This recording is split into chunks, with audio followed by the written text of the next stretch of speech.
अस्सलामुअलैकुम वरहमतुल्लाहि वबरकातुह। एक मरतबा फिर से आपका इस्तकबाल है आपके अपने ही यूट्यूब चैनल एच ऑनलाइन पर। और आज मैं हाजिर हूँ 2010 में जो मॉडल सेट आया था उसके सेट 1 के साथ। और मैं आपको बता दूं कि कुल 5 सेट की वीडियो पोस्ट की जाएगी जो 2010 की होगी। और सबसे अहम बात कि मैं सबसे पहले तो उन तलबा और तालबात का शुक्रगुजार हूँ जिन्होंने इसे टाइपिंग करने में मेरी मदद की थी, क्योंकि टाइपिंग करना बहुत ही टफ़ काम है। तो उसमें मोहम्मद लईक, गज़ाला ख़ान, मोहम्मद एहतशाम, दरख्शां परवीन और मुबशरा परवीन हैं जिन्होंने मेरी मदद की थी इसे टाइपिंग करने में। तो मैं इसलिए इनका शुक्रगुजार हूँ। और अगर आप इस चैनल के लिए नए हैं तो चैनल को ज़रूर सब्सक्राइब कर लें ताकि मज़ीद इस तरह की वीडियो हमेशा आपको मिलती रहे। तो चलिए देखिए किस तरह का सवालात पूछा गया था। तो इसमें सबसे पहला सवाल है, दर्जे दैल में से किसी 7 सवालों के जवाब दीजिए। जी हाँ, मैं आपको बता दूं कि जब 2010 में पूछा जाता था ना सवाल, तो इस तरह से पूछा जाता था कि 10 सवाल दिए जाते थे जिसमें से 7 सवालों को आपको हल करना होता था। तो इसमें सवाल नंबर 1 क्या है, देखिए, नज़ीर अहमद किस मशहूर शख्सियत के उस्ताद थे? अजीम बेग, अब्दुल्ला बेग, फरहतुल्ला बेग या फिर इस्मत बेग? तो आप लोग बताइए, नज़ीर अहमद किस मशहूर शख्सियत के उस्ताद थे? इसमें तो ऑप्शन के हिसाब से ही पता चल रहा है कि नज़ीर अहमद जो है ना वो फरहतुल्ला बेग के उस्ताद थे। लेकिन अब जो है ना, अब जो सवाल आता है तो इसमें इस तरह से ऑप्शन नहीं दिया जाएगा।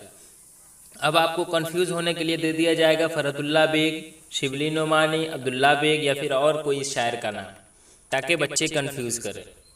तो नज़ीर अहमद किस मशहूर शख्सियत के उस्ताद थे?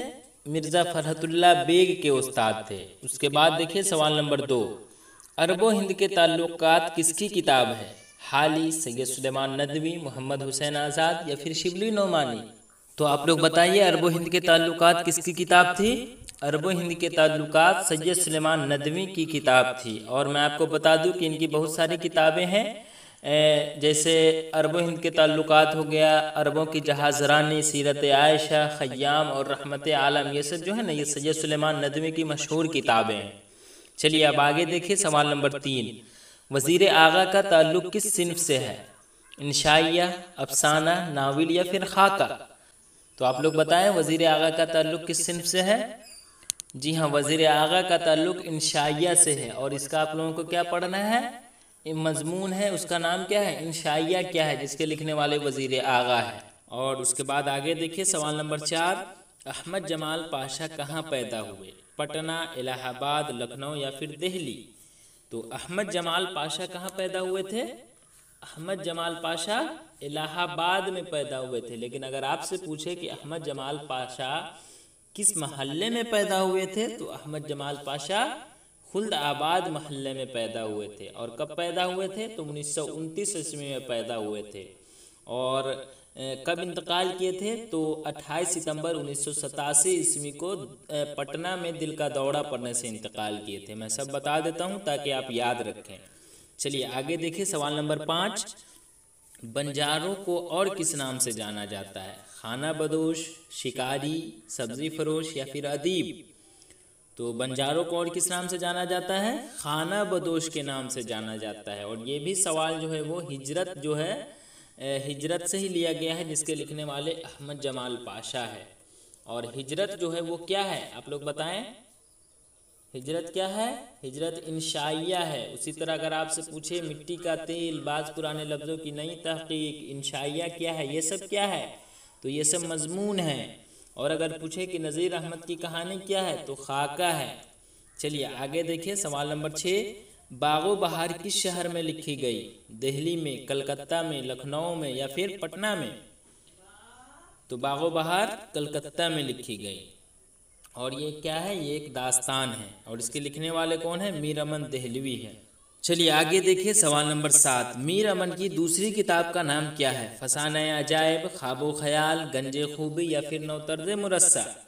तो बताइए आप लोग, मीर अमन की दूसरी किताब का क्या नाम है? जी हाँ, मीर अमन की दूसरी किताब का नाम है गंजे खूबी। और फसाना अजायब के लिखने वाले कौन है? फसाना अजायब किन की किताब है, बताइए आप लोग। जी हाँ, फसाना अजायब किन की किताब है, जल्दी बताएं। जी हाँ, फसाना अजायब जो है मिर्ज़ा रजब अली बेग सरवर की किताब है। और इसमें दिया गया है नौतर्ज मुरस्सा। तो नौतर्ज मुरस्सा किसकी किताब है? अता हुसैन तहसीन की किताब है। चलिए आगे देखिए अब सवाल नंबर 8। टूबा टेक सिंह का असली नाम बताइए। फजलेदीन, हरी सिंह, अर्जुन सिंह या फिर बिशन सिंह, बताइए। जी हाँ, टूबा टेक सिंह का असली नाम क्या है? बिशन सिंह है। और टूबा टेक सिंह जो है वो क्या है? एक गांव का नाम है। और ये जो है टूबा टेक सिंह एक अफसाना है जिसके लिखने वाले कौन है? सादत हसन मंटू है। और टूबा टेक सिंह जो है वो एक गांव का नाम है। और बिशन सिंह जो है वो एक पागल है जिसे अपने गांव यानी उस गांव का नाम क्या है? टूबा टेक सिंह। उस गांव से इसे बहुत ज़्यादा मोहब्बत है, तो इसलिए वहाँ के लोग जो है या लाहौर पागल खाने में जो रहते थे तो वो लोग इन्हें टूबा टेक सिंह कहकर पुकारते थे। लेकिन इनका असल नाम जो है वो बिशन सिंह है और टूबा टेक सिंह एक गांव का नाम है। चलिए, ईवान गज़ल का ताल्लुक किस सिंफ से है? अफसाना, नावल, ड्रामा या फिर शायरी? तो ईवान गज़ल से कुछ याद आया आप लोगों को? सबक नंबर 8 जो मैं पढ़ाया था उसमें कुछ बताया था आप लोगों को, याद कीजिए। ईवान गज़ल किसकी किताब है? ईवान गज़ल किनकी नावल है बताइए आप लोग। जी हाँ, ईवान गज़ल जो है वो जिलानी बानो की नावल है। और ये आपके किताब में पेज नंबर 59 में नीचे से 3 लाइन ऊपर यही चीज़ मैं आपको बताया था वहाँ भी। तो ईवान गज़ल और बारिश संग जो है वो जिलानी बानो की 2 नावल है और ये अक्सर एग्ज़ाम में पूछा जाता है। और जो मैं अभी आपको बता रहा हूँ ये सब अभी भी पूछा जाता है सवाल। यानी कुछ लोग सोचते हैं कि 2010 में पूछा था, आप थोड़ी ना पूछता है। तो देखिए ये सब पूछता है कि नहीं। 2021 का क्वेश्चन आप मिलाइए और ये सवाल 2010 का मिलाइए, आखिर मिलता है कि नहीं। तो ईवान गज़ल का ताल्लुक नाविल से है। चलिए आगे देखिए सवाल नंबर 10। अफसाना प्रोमिस के खालिक का नाम बताइए। कुरातुल ऐन हैदर, इस्मत चुगताई, जिलानी बानो या फिर गज़ल ज़े गम? तो बताइए आप लोग, अफसाना प्रोमिस के खालिक कौन है? जी हाँ, अफसाना प्रोमिस के खालिक है जिलानी बानो। और इसके बारे में मैं आपको बताया था ना, ये सबक जो है वो सबक नंबर 8 है। और इसमें अम्मू का अहम किरदार है और उनके 4 बेटे हैं। चारों बेटे जो है उसमें से 3 गैर ममालिक में रहते हैं और एक जो है वो हिंदुस्तान में रहता है, लेकिन वो मिनिस्टर बन गया हुआ, जिस वजह से उसे फुर्सत नहीं है कि वो अपने माँ का ख्याल रखे। यानी चारों बेटे जब अम्मू मर भी जाती है फिर भी कांधा देने के लिए नहीं आते हैं। हालांकि अम्मू से प्रॉमिस किए रहते हैं कि मैं आपके जनाजा को कांधा दूंगा, चारों बेटे, लेकिन जब मर जाती है तो वो लोग रहते ही नहीं हैं। और इसमें जो 4 बेटे हैं उसमें से एक का नाम रहता है खुर्शीद, दूसरे का नाम रशीद, तीसरे का जमशेद और चौथा जो सबसे छोटा था उसका नाम क्या था? हमीद था। और ये जो खुर्शीद था वो शिकागो में डॉक्टर था, रशीद भी था वो अमेरिका में इंजीनियर था और जमशेद जो था वो न्यूयॉर्क में इंजीनियर था। और सबसे छोटा बेटा के बारे में तो मैं बता ही दिया कि वो वज़ीर बन गया था, यानी सेंट्रल मिनिस्टर बन गया था। बहरहाल अब आगे देखिए सवाल नंबर 2। यानी सवाल नंबर 1 में था कि दर्जे ज़ैल में से किसी 7 सवालों के जवाब दीजिए। तो ये जो 10 सवाल तो मैं आपको बता दिया, अब फिर से है सवाल नंबर 2 में दर्जे झैल में से किसी 7 सवालों के जवाब दीजिए। यानी फिर से आपको 10 सवाल दिया गया है, उसमें से 7 सवालों का जवाब देना है। तो इसमें देखिए सबसे पहला सवाल क्या है? नज़्म मेरा सफ़र के शायर का नाम बताइए। अमीक हनफी, सरदार यानी अली सरदार जाफरी, हाली या फिर मखदूम महिउद्दीन? तो बताइए आप लोग, नज़्म मेरा सफ़र के शायर का नाम क्या है? जी हाँ, नज़्म मेरा सफ़र के खालिक जो है वो अली सरदार जाफरी है। और अली सरदार जाफरी की 2 नज़्म आप लोगों को पढ़नी है। कौन कौन आप लोग बताएं? गुफ्तगू और मेरा सफ़र जो है वो अली सरदार जाफरी की 2 नज़में आपको पढ़नी है। चलिए अब आगे देखिए सवाल नंबर 2।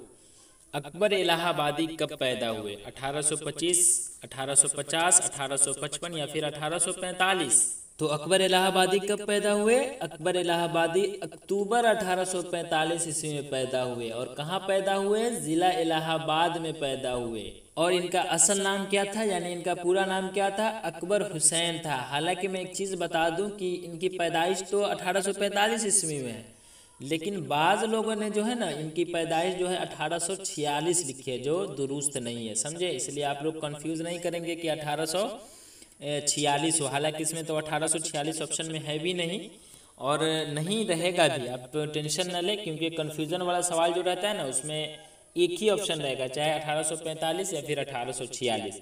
और अगर इस तरह से जैसे सब्जेक्टिव टाइप का क्वेश्चन आए तो आप 1845 लिखेंगे, ठीक है? और इनकी वफ़ात जो है वो 9 सितंबर 1921 ईस्वी को इलाहाबाद में ही हुई थी।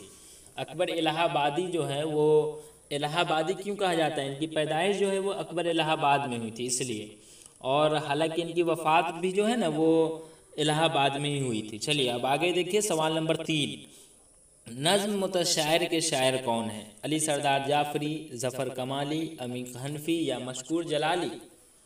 तो नज़्म मुतशायर के खालिक कौन है? ज़फ़र कमाली है। अच्छा, और ये कैसा नज़्म है? ज़रीफ़ाना नज़्म या आज़ाद नज़्म या पाबंद नज़्म? बताइए आप लोग, इसका जवाब आप लोग कमेंट में दे। ये मुतशायर कैसा नज़्म है बताइए आप लोग, इसका जवाब कमेंट में।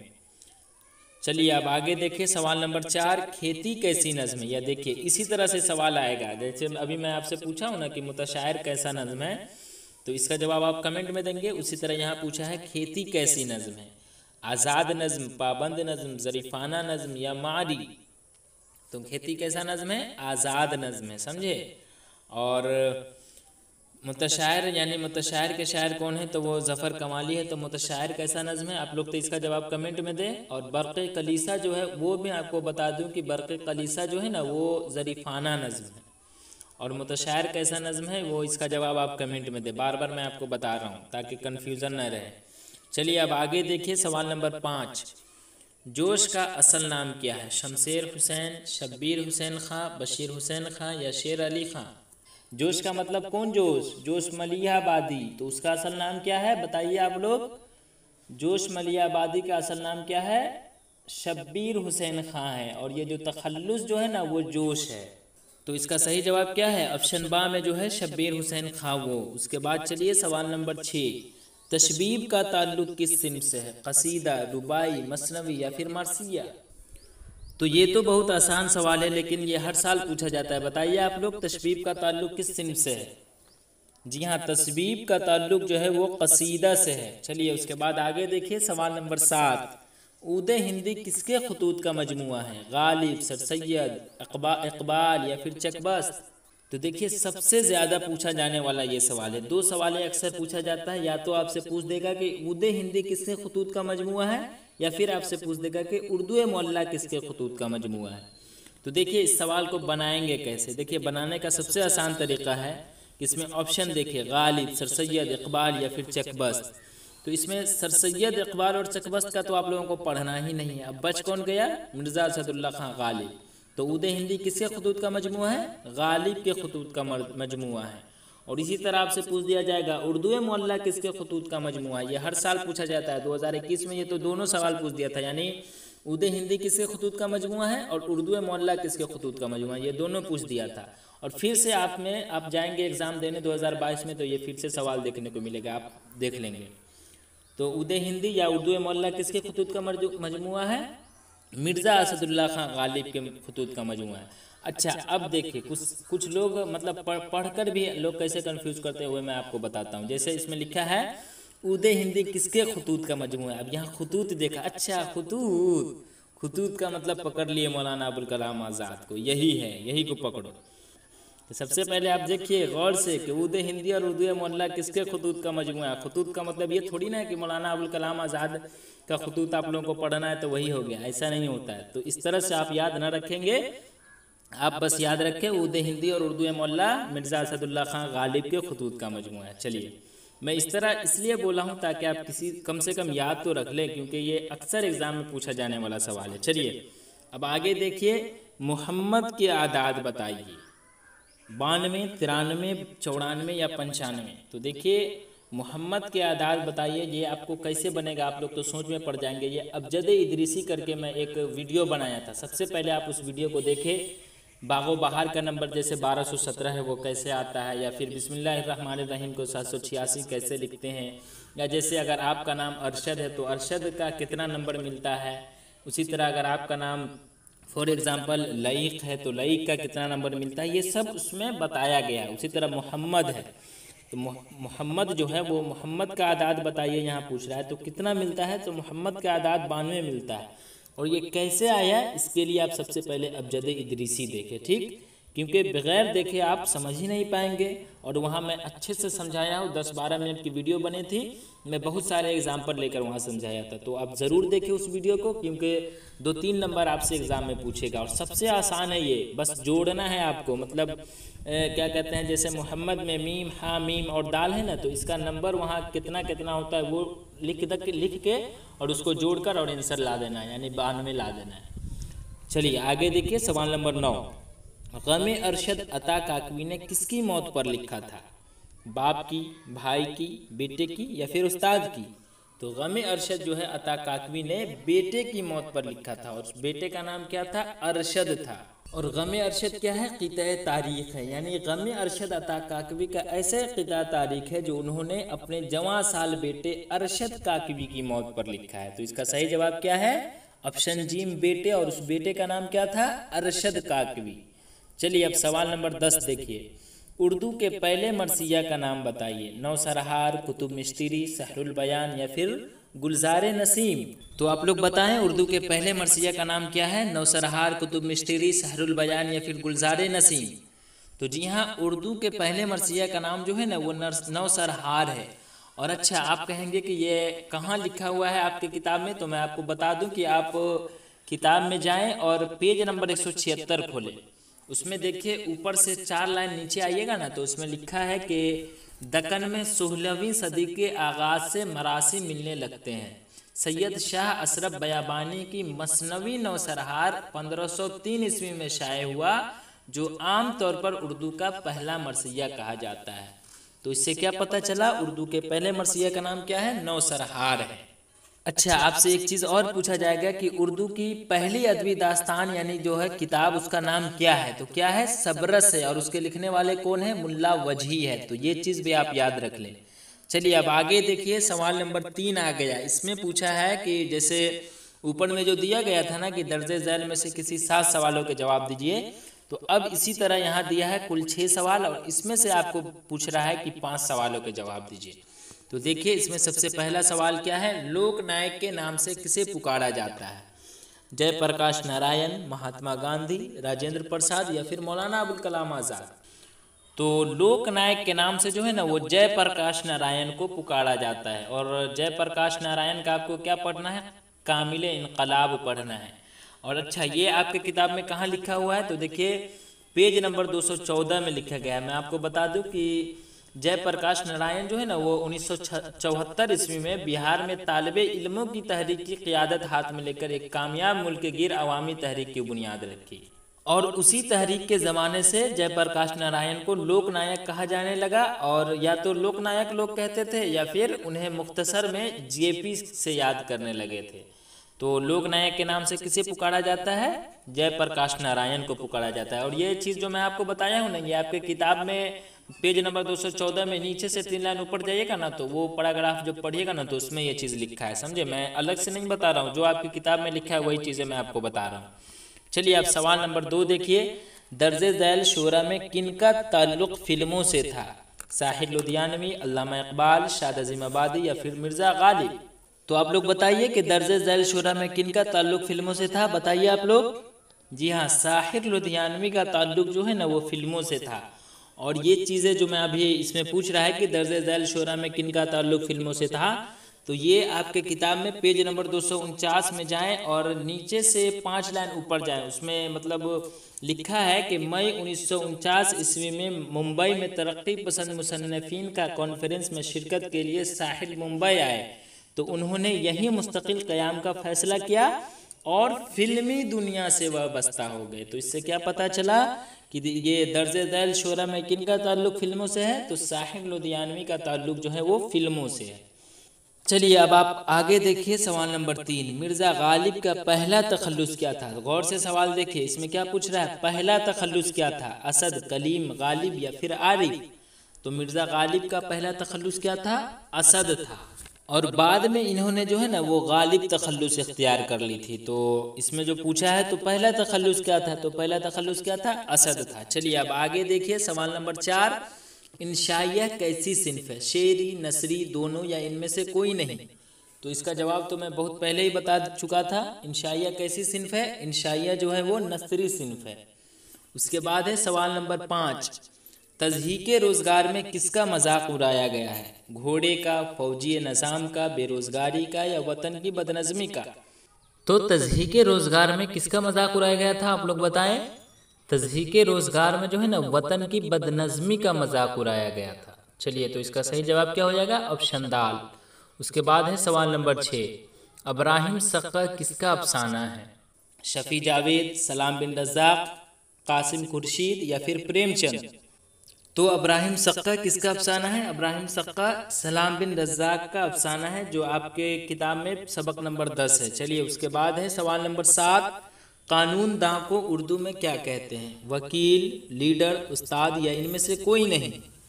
तो कानून दां को उर्दू में क्या कहते हैं? वकील कहते हैं। तो ये कुल 27 सवाल थे, यानी पहला सवाल जो था पहला उसमें 10 सवाल में 7 सवाल बनाना था, फिर दूसरा सवाल जो था उसमें भी 10 सवालों में 7 बनाना था, और लास्ट सवाल जो था उसमें 7 सवाल था, उसमें से आपको 5 का जवाब देना था, यानी 2010 के हिसाब से। अब चलिए आगे देखिए, सवाल नंबर 4, किसी 5 की जमा बनाइए। वाहिद कहते हैं 1 को और जमा कहते हैं 1 से ज़ायद के, तो इसमें जमा बनाने को कहा गया है। तो तस्वीर, अमीर, तायर, हाल, फिक्र, हाकिम या कौम दिया है। तो तस्वीर की जमा तस्वीर, अमीर की जमा अमरा, तायर की जमा तायरीन, हाल की जमा अहवाल, फिक्र की जमा अफकार, हाकिम की जमा हुक्मा और कौम की जमा अक़वाम। तो ये तो बहुत आसान था। चलिए अब आगे देखिए, सवाल नंबर 5 में क्या था? किसी 5 मुहावरों को जुमलों में इस्तेमाल कीजिए। अपना उल्लू सीधा करना, हथेली पर सरसों जमाना, सर से कफन बांधना, आंखें चार होना, और उसके बाद है नाक में दम करना। तो इसमें से कुल दिया है 6 सवाल, मतलब 6 मुहावरा दिया है, इसमें से 5 का जवाब देने को कहा गया था। तो मैं एक बता देता हूं आप लोगों को, उसके बाद आप खुद बनाएंगे। तो देखिए इसमें क्या था? अपना उल्लू सीधा करना, इसका मतलब पूछ रहा है कि क्या होगा। तो अपना उल्लू सीधा करना का मतलब क्या होता है? मतलब अपना मतलब पूरा करना, और इसको जुमलों में इस्तेमाल करने के लिए कहा है। तो जैसे तुम हर जगह अपना ही उल्लू सीधा करना चाहते हो, तो इस तरह हम जुमलों में इस्तेमाल कर सकते हैं। उसके बाद है हथेली पर सरसों जमाना। तो इसका मतलब क्या हुआ? तो देखिए, हथेली पर सरसों जमाना का मतलब हुआ मुश्किल काम बहुत जल्द करना, यानी कोई काम इस तरह आनन फानन कर देना जिससे अक्ल हैरान हो जाए। तो इसी को हम क्या कहते हैं? हथेली पर सरसों जमाना। चलिए आगे है सर से कफन बांधना। तो ये तो आपको बनाना था, लेकिन चलिए मैं ही बता देता हूँ। सर से कफन बांधना यानी मरने को तैयार रहना। जैसे, और इसका जुमला बनेगा कैसे? जैसे वतन की हिफाजत के लिए हम सर से कफन बांध लेंगे। तो इस तरह इसे हम जुमलों में जुमला बना सकते हैं। चलिए अब आगे है आंखें चार करना, यानी आंख से आंख मिलाना। और अब इसे जुमलों में इस्तेमाल करने के लिए कह रहा है। तो देखिए ऐसे जुमलों में इस्तेमाल करें जैसे इन्हें अब मुझसे आंखें चार करने की ज़रूरत नहीं। तो यही जुमला बन गया। उसी तरह है नाक में दम करना, यानी परेशान करना। और इसे जुमला कैसे बनाएंगे इसका? तो दुश्मनों ने मेरी नाक में दम कर रखा है। तो इस तरह हम नाक में दम करने का जुमला बना लिए। उसके बाद है सवाल नंबर 6, कॉलम अलिफ और कॉलम बा के मिसरों का सही जोड़िए। यानी ये बच्चा वाला जो कहते हैं ना, क्लास 1 2 में जो करते थे उसी तरह है। तो ये किसी शहर में था कोई बादशाह, बहुत हशमत व जमालो मनाल, कई बादशाह उसको देते थे याद, अजब शहर था उसको मीनू सवाद। इसको ये इधर जो दिया हुआ है मतलब कॉलम बा, उससे मिलाना है। तो आप लोग मिला लेंगे, ये आसान है। चलिए आगे देखिए, सवाल नंबर 7 में क्या कह रहा है? दर्जे झैल इक़्तिबास को पढ़िए और दिए गए सवालों के जवाब दीजिए। इसमें लिखा है, यानी ये जो लिखा हुआ है ना, इसको पढ़ के और नीचे जो ऑप्शन में 3 सवाल दिया गया है, इसका जवाब आपको बताना है। तो इसमें दिया गया है कि मीर की पैदाइश 1723 ईस्वी में हुई। लड़कपन में ही इनके वालिद का इंतकाल हो गया। 11 साल मीर रोजगार की तलाश में शाहजहां आबाद यानी दिल्ली आए। यहाँ सम्मामुद्दौला ने 1 रुपया रोजाना का वजीफा मुकर्रर कर दिया और 1810 में लखनऊ में इनका इंतकाल हो गया। यानी 1810 में मीर तकी मीर के इंतकाल हो गया। अब ये जो पढ़ लिए, उसके बाद ये जो 3 ऑप्शन में 3 सवाल जो दिया गया है, इसका जवाब इसी में से देना है। तो इसमें सबसे पहला सवाल क्या है? कितने साल की उम्र में मीर दिल्ली आए? तो देखिए वहाँ लिखा है ना कि 11 साल मीर रोजगार की तलाश में शाहजहां आबाद यानी दिल्ली आए। और कब आए थे? यानी 11 साल की उम्र में आए थे। तो इसका क्या जवाब हो गया? 11 साल की उम्र में मीर दिल्ली आए थे। चलिए अब आगे है, सम्मामुद्दौला ने इनका वजीफ़ा कितना मुकर्रर किया। तो इसमें क्या लिखा है, सम्मामुद्दौला ने 1 रुपया रोज़ाना का वजीफ़ा मुकर्रर कर दिया। तो क्या जवाब हो जाएगा, सम्मामुद्दौला ने इनका वजीफ़ा 1 रुपया मुकर्रर किया।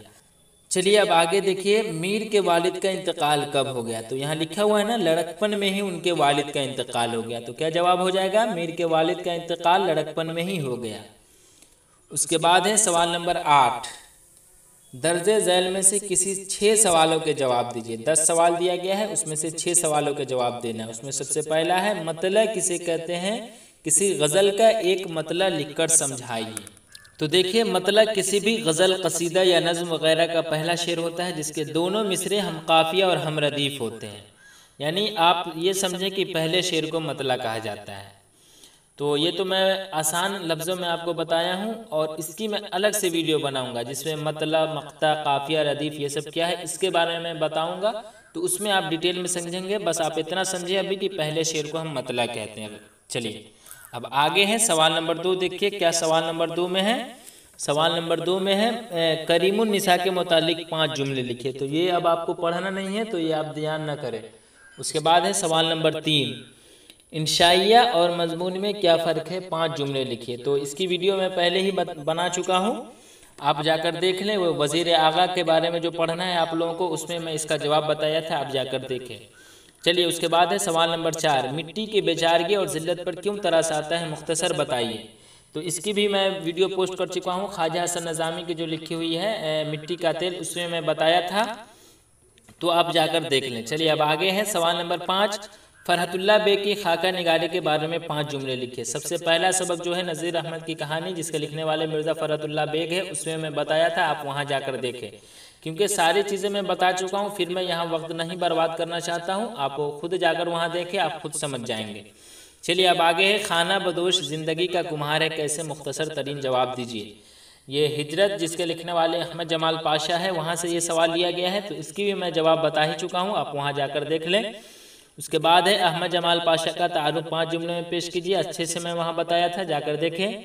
उसके बाद है, सुलेमानी सुरमे की क्या खूबी थी, चंद जुमलों में लिखिए।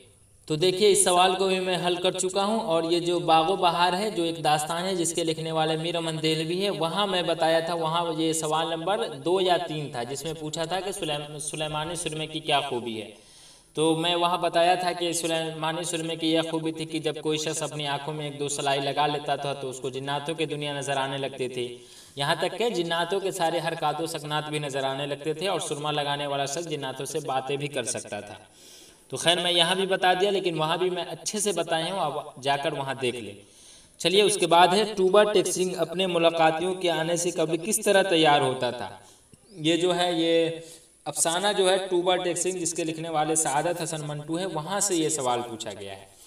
तो इसकी भी मैं जब वीडियो बनाया था तो वहाँ मैं आपको बताया ही था, लेकिन आप जान लें कि ये जो पूछा है, टूबा टेक्सिंग अपने मुलाकातियों के आने से पहले किस तरह तैयार होता था।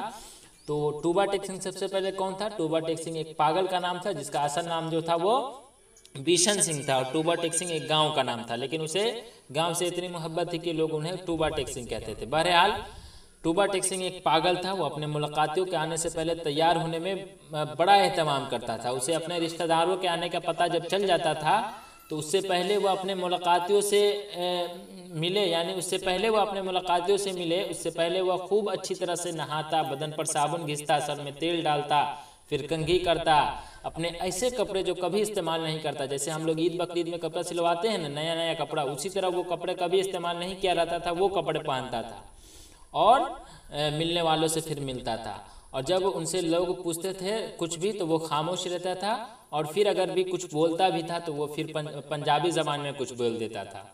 तो टूबा टेक्सिंग का यही मामूल था अपने मुलाकातियों से मिलने का। तो चलिए ये तो मैं आपको बता ही दिया। उसके बाद है सबसे लास्ट सवाल, मरसिये के अज्जाए तरकीबी क्या है। तो ये सवाल मैं अभी आपको नहीं बताया हूँ, जब इस सबक के पास मैं पहुँचूँगा तो इसको भी मैं हल कर दूँगा। तो चलिए अब आगे देखिए सवाल नंबर 9, गालिब की शायराना अज़मत उन्वान पर एक मजमून लिखिए। मैं जस्ट अभी बताने वाला हूँ। नज़्म मेरा सफ़र का खुलासा लिखिए, इसके बारे में मैं बता चुका हूँ। फिर आगे है बागो बहार की नस्र की क्या अहमियत है, मैं बता चुका हूँ। वो जो छठा सबक है बागो बहार, जो एक दास्तान है जिसके लिखने वाले मीर अमन देहलवी है, वहाँ मैं बताया था। उसके बाद है टूबा टेक्सिंग अफसाना की रोशनी में लाहौर के पागल खाने की तफसील अपने लफ्ज़ों में लिखिए। ये तवील सवालात हैं, इस सब का जवाब मैं यहाँ नहीं दे सकता क्योंकि वैसे भी वीडियो लंबी हो गई है और भी वीडियो लंबी हो जाएगी। तो ये जो सवाल है ये टूबा टेक्सिंग एक जो अफसाना है जिसके लिखने वाले सआदत हसन मंटू है, वहीं से लिया गया है। इसके बारे में मैं वहाँ बता चुका हूँ, आप वहाँ जाकर देखें। उसके बाद है किसी एक शेर की तशरीह कीजिए। खुदा ही जाने यगाना मैं कौन हूँ क्या हूँ, खुद अपनी ज़ात पे शक दिल में आते हैं क्या क्या। तो ये शेर सबसे पहले आप लोग बताएं किनका शेर है। तो ये किनका शेर है, ये जो है ना ये यगाना चंगेज़ी का शेर है और इसके बारे में पूछ रहा है। तो देखिए इसके बारे में मैं आपको बता दूं, ये जो शेर है खुदा ही जाने यगाना मैं कौन हूँ क्या हूँ, खुद अपनी ज़ात पे शक दिल में आते हैं क्या क्या। तो मैं आपको बता दूं कि ये जो शेर है ये यगाना चंगेज़ी का लिखा हुआ शेर है और ये जो शेर है ये गज़ल का मक्ता है। इस शेर में शायर अपनी ज़ात से मुताल्लिक कहता है कि यह खुदा ही को मालूम है कि मैं कौन हूँ क्या हूँ, शायर अपनी ज़ात से खुद मशकूक है। तो बस आसान लफ्ज़ों में इसे समझे जो मैं अभी आपको बताया हूँ। उसके बाद है अब क्या बताऊँ क्या था ख्यालों के शहर में, बसने से पहले वक्त के हाथों उजड़ गया। ये किसका शेर है आप लोग बताएं, इसका जवाब आप लोग कमेंट में दें। लेकिन फिर भी मैं आपको बता देता हूँ कि ये जो शेर है ये खलीलुर रहमान आज़मी जो है उसका शेर है। उसका भी 2 गज़ल आप लोगों को पढ़ना है, आपको मालूम ही है। तो इसमें क्या पूछा है कि अब क्या बताऊं क्या था ख्यालों के शहर में, बसने से पहले वक्त के हाथों उजड़ गया। तो ये जो शेर है ये सबसे पहले किसका शेर है, खलीलुर रहमान आज़मी का शेर है। और इस शेर में शायर ने ख्यालों के शहर और उजड़ गए अल्फाज इस्तेमाल करके शेर में हज़्न मलाल की एक नई कैफियत पैदा कर दी है। और ऐसा महसूस होता है कि शायर ने दाखिली वाक़यात के साथ साथ अपने ज़ाती जज्बात व एहसासात भी शामिल कर दिया है। तभी इस शेर में डर और ठेस की शिद्दत हद से ज़्यादा दिखाई देती है। मतलब शायर ये कहना चाहता है कि हम दुनियावी कामयाबी से पहले ही ज़िंदगी से रुख़्सती सफ़र बांध चुके हैं। जैसे यह देख रहे हैं ना कि अब क्या बताएं क्या था ख्यालों के शहर में, बसने से पहले वक्त के हाथों उजड़ गए। यानी हम दुनिया की कामयाबी से पहले ही ज़िंदगी से रुख़्सती सफ़र बांध चुके हैं। चलिए तो ये रही वीडियो कैसी लगी आप ज़रूर बताएं। ये मॉडल सेट 1 था जो 2010 में पूछा गया था। वीडियो कैसी लगी आप कमेंट में ज़रूर बताएं। और इंशाअल्लाह मैं 2010 में जो सेट 2 यानी मॉडल सेट 2 जो था उसकी भी मैं वीडियो लेकर बहुत जल्द आऊँगा। तब तक के लिए खुदा हाफिज़।